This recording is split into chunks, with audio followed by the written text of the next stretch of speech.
When I was growing up on Saturday afternoons, our television entertainment was the great old westerns. And invariably in these westerns, there would come a point, a moment in time, when the rancher's daughter, she's kidnapped by the bad guy, and he takes her and he ties her down to the railroad tracks. If he doesn't get the ransom, she's going to die. And you can feel your pulse racing as the drama builds and the music is coming up to a crescendo. But invariably, Roy Rogers, Gene Autry, Cowboy Copas, one of these guys, one of the heroes would ride to the rescue at the last moment. In the nick of time, he would rescue the rancher's daughter. When ranchers' daughters were born, they should have been given a sign that said, hazard. Being a rancher's daughter could be hazardous to your health. Because they always were in trouble, it seems. In the nick of time.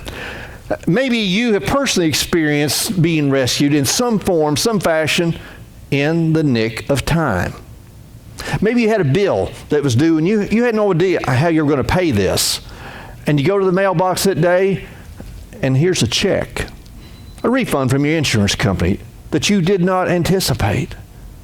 It came just in the nick of time.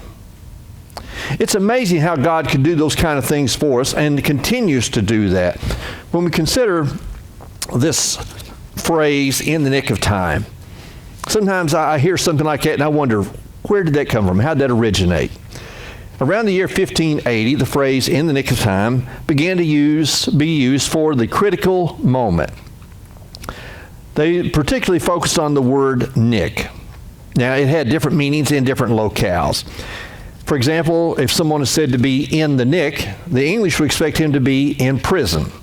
The Scots picture him to be in a valley between two hills. Australians would picture him to be naked. To Shakespeare and his contemporaries, if someone were in the nick or up on the very nick, they were in the precise place at the precise time. The origination seems to have been that a nick was a narrow and precise marker. So if something was in the nick, it was precisely where it was supposed to be. A tally stick or a nick stick was used to keep track of time, of points in sporting events, of commercial transactions. Even official bookkeeping records were used. They would make marks on these sticks so they could keep track of these things. So to nick it down meant to record something. To nick the nick meant to hit the right time for something. How important is our focus on time? Albert Einstein's thoughts on time make it seem uncomplicated. He said the only reason for time is so that everything doesn't happen at one time. The reality is that timing is important. Have you ever heard someone tell a joke and their timing is off on the punchline and it just kills the joke? I heard a story. This young lady, she's at a party, and apparently she's not the brightest bulb in the circuit, and someone tells a joke, and everyone in this little group is standing around, everyone laughs except her. And someone looks at her and goes, Zoom, 747. She thought, I don't like that. That wasn't very nice then. So on the spot, she creates this own joke of hers, and she tells it, she gets the punchline, and there's nothing there. And they all just stand and look at her. She goes, Zoom, 748. So timing is a big part of that. When you think of arriving, if you're interviewing for a job, being on time would be a great thing, wouldn't it? An actor delivering a line. When you're cooking, most of us have experienced some cooking. You let something cook too long, well, then it's not going to be a good dish. When we think about our health, we would rather discover there's something going wrong in our body early rather than late. Our finances, whether you're investing, you're paying your bills, late fees or cancellation of service, missed investment opportunities, timing is important for that. Timing is important as we consider life lessons. Composer Hector Berlioz morbidly points out just how critical timing is to humans. He said, time is a great teacher, but unfortunately it kills its pupils. Timing is important in the matters of the heart. There was a story where Alex and Donna Boutsinas were photographed together at Disney World, but they didn't know each other. In fact, they didn't even live in the same country. The realization came just 1 week before their wedding, now about 10 years ago. They were going through some old family snapshots, and there in the blurry background, Here's 5-year-old Donna in the foreground. In the background is 3-year-old Alex being pushed down Main Street of Disney World by his father. So this is 15 years later, and they are getting married. Timing is everything. We, of course, use the phrase, in the nick of time, when something has happened at just the very last moment. When something does occur just in the nick of time, though, can that be nerve-wracking? Yeah, you're thinking, how am I going to do this? How is this going to happen? Is it going to? And in the nick of time, it does occur. But that can be very traumatic for us. We know exactly what we want. We know when we want it. We know how we want it. And typically we want it right now, not at the last possible moment. What I frequently hear now with people talking about the current state of world events, what I hear them frequently saying is, Jesus, please return now. Lord, come back now. Maybe it's because the state of the world has gotten to be so bad, we feel like that we're about to be at the end times. And we're saying, this is the nick of time, Jesus. Show up now. Save us from all this. We're your children. Take us home now. Because we don't want to see anymore. We don't want to deal with any more of this. Save us now. We're praying to be rescued. Our time of need is when the train is bearing down on you, when the dam is about to break and the rains have not let up, when the bill is due, when the divorce papers arrive, when disease threatens, when death has taken someone. We want to be rescued. Has God ever responded to similar requests for you? Many of us could say yes. And maybe wonder, well, God has done those things in the past. Does he perform heroic feats like that yet today? Well, we're going to turn to God's Word for answers, as we always do. As we look at the nick of time, we're going to see how God provides for us 3 separate ways. 3 separate times are important. Number 1, provision when we are in danger. Our Lord, our Creator, our Emancipator, he is a God of provision. He provides what we need when we need it. In the book Point Man, Steve Farrar tells a story. A photographer for a national magazine was assigned to cover this raging forest fire. He was told that a small plane would be waiting for him at the airport. So he rushes there at the last moment. He runs out to the flight line. There's a small Cessna sitting there with the engine running. He throws the door open, jumps in and says, "Let's go, take off." And the pilot turns the plane into the wind, lifts off. They get airborne, go just a few miles. He said, "Now, swing out over the fire there. I want you to make several low-level passes over that." And the pilot's looking at him and goes, "What?" He said, "Make several low-level passes over that fire." He said, "Why?" And the passenger said, "Well, I'm a photographer. I'm supposed to take pictures of the fire. That's what photographers do. We take pictures." And the pilot looked at him and said, "You're not the instructor pilot?"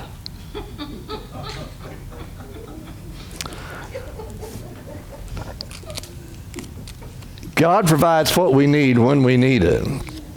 Even when you know full well that God will provide for your needs, our hearts can become anxious because we're waiting, and we're waiting, and we're waiting some more. And sometimes when seems that things are looking up, danger unexpectedly, suddenly looms. You remember the story of the Israelites. Moses, Aaron, they've gone before the Pharaoh. They've taken God's message, said, "Release my people, set my people free." And of course, Pharaoh says, "No, not going to happen." So they go through the plagues. Finally, Pharaoh says, "Take them, get them out of here because you've killed all our firstborn. In fact, here, take gold and silver, take all the jewels, take whatever you want, just leave, please." Just recapping briefly here.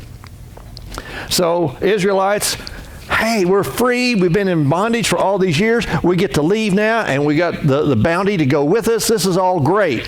They're on their way out. Now, Moses told them, there's going to be a place. God's going to take care of us. They're on their way out. Exodus 14, danger suddenly appears. The Lord hardened the heart of Pharaoh, king of Egypt, and he pursued the Israelites who were going out triumphantly. So remember now, they're celebrating. We're free. We got the gold and the silver and the jewels. We're rich. We're free. They're going out triumphantly. The Egyptians, all Pharaoh's horses and chariots, his horsemen and his army, chased after them and caught up with them as they camped near the sea beside Pi-hahiroth in front of Baal-zephon. As Pharaoh approached, the Israelites looked up and saw the Egyptians come in after them. See, this is their moment.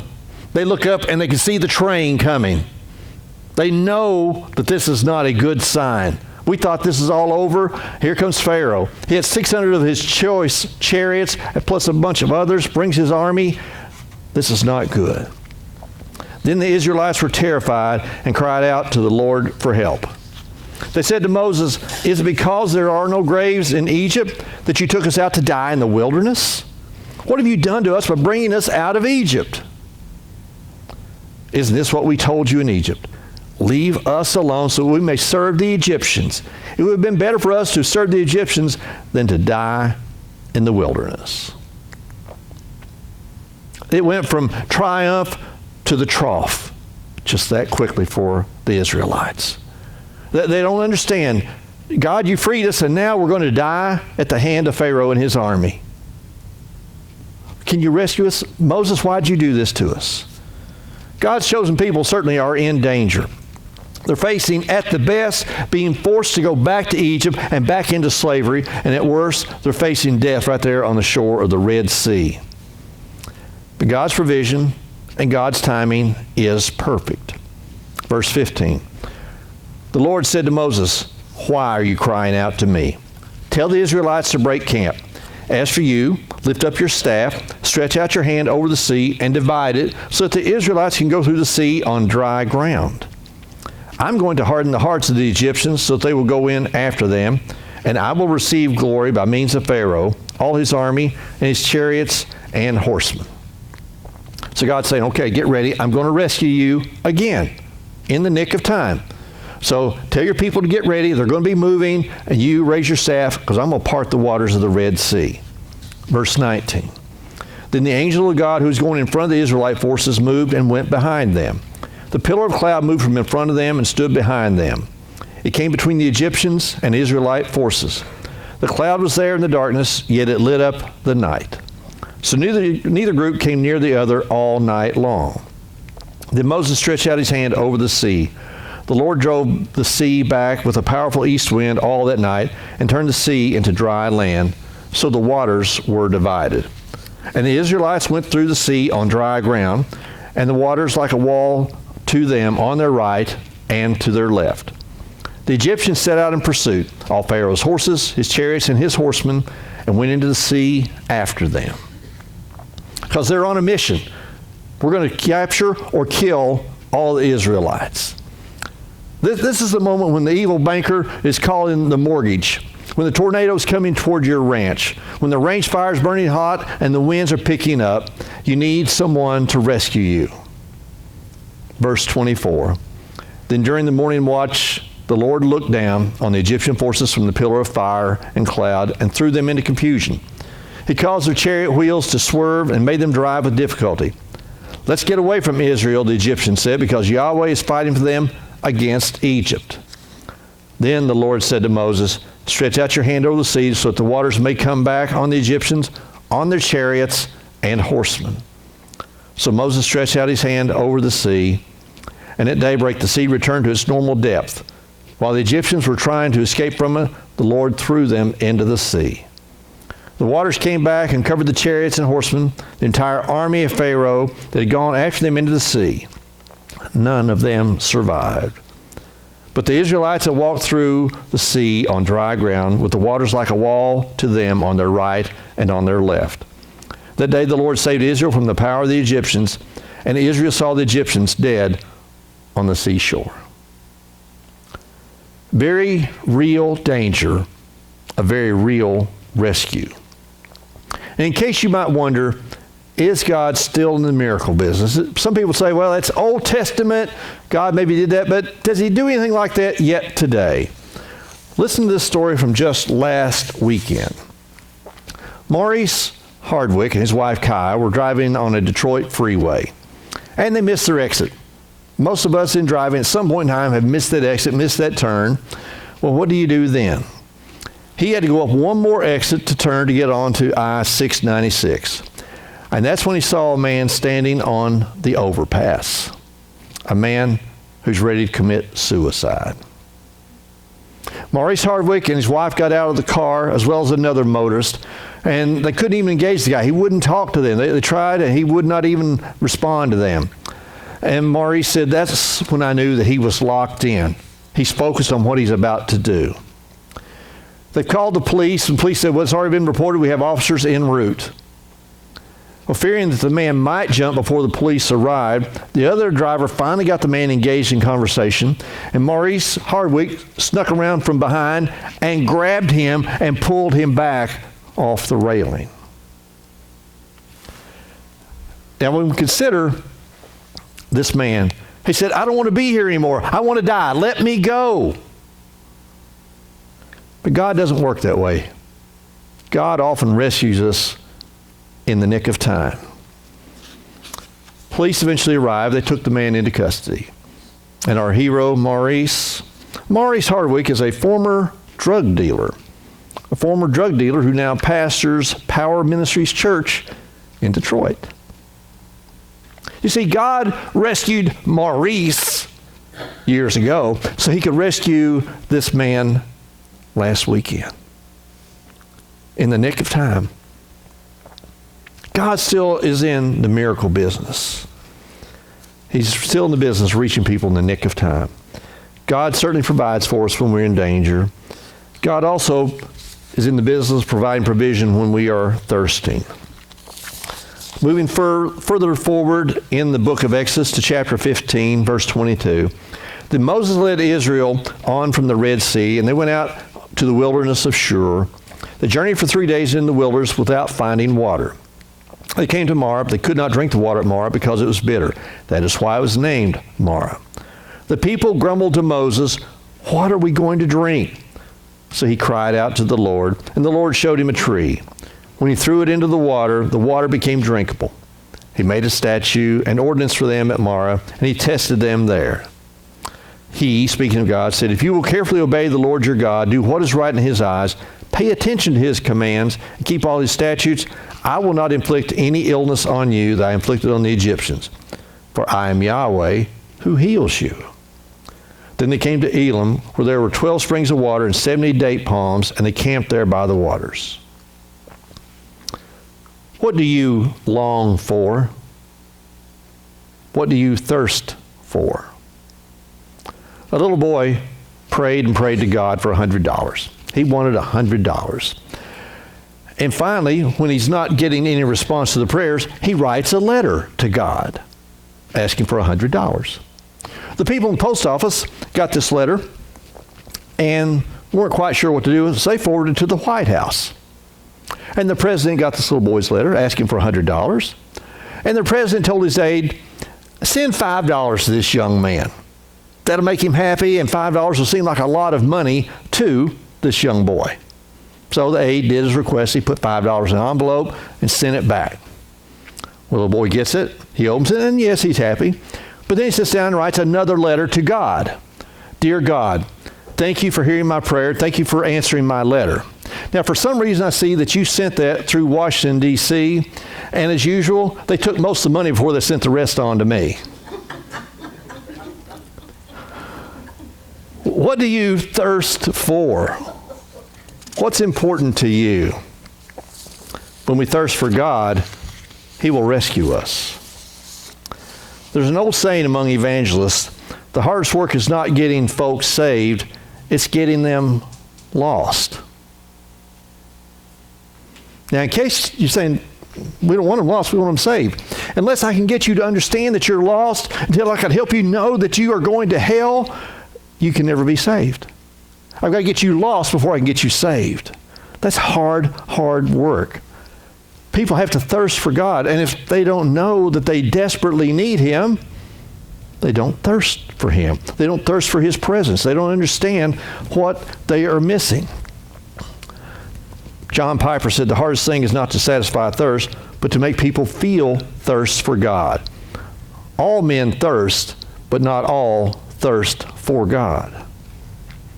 Psalm 42, the psalmist writes, as a deer longs for streams of water, so I long for you, God. I thirst for God, the living God. Psalm 63, David writes, God, you are my God. I eagerly seek you. I thirst for you.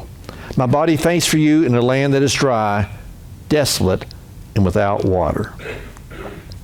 David saying, I need you. I have to have you. You are the life sustainer for me. You give me life. John 6:35, Jesus told him, no one who believes in me will ever be thirsty again. You recall when Jesus had the encounter with the Samaritan woman at the well. He said, anyone who ever drinks this water will never thirst again. Do you thirst for God? And if you do, God will make provision for that.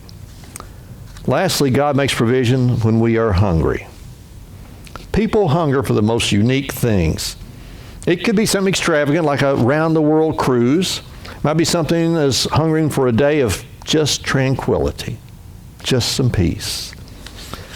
A lady named Clara Null said, it was one of the worst days of my life. The washing machine broke down. The telephone kept ringing. My head ached, and the mail carrier brought a bill I had no money to pay with. Almost to the breaking point, she said, I put my 1-year-old in the high chair, and I laid my head down on the tray table there, and I started crying. And she said, without a sound, my 1-year-old took the pacifier out of his mouth and put it in mine. What do you hunger for? Let's move forward to chapter 16 of Exodus. The entire Israelite community departed from Elim and came to the wilderness of Sin, which is between Elim and Sinai, on the 15th day, the second month, after they left the land of Egypt. The entire Israelite community grumbled against Moses and Aaron in the wilderness. We're seeing a theme with the Israelites. The Israelites said to them, if only we had died by the Lord's hand in the land of Egypt, when we sat by pots of meat and ate all the bread we wanted. Instead, you brought us into this wilderness to make this whole assembly die of hunger. They're saying, I could be a slave, but at least I got my stomach full. I could have been a slave till I died, but I got fed every day. And we wonder, how can you even think along that line? But they did. It's a time of desperation. They're saying this is going to be a mass casualty if God doesn't step in. And in the nick of time, the Lord does just that.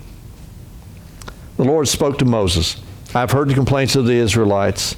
Tell them, at twilight you will eat meat, and in the morning you will eat bread until you are full. Then you will know that I am Yahweh, your God. So at evening, quail came and covered the camp. In the morning there was a layer of dew all around the camp. When the layer of dew evaporated, there were fine flakes on the desert surfaces, as fine as the frost on the ground.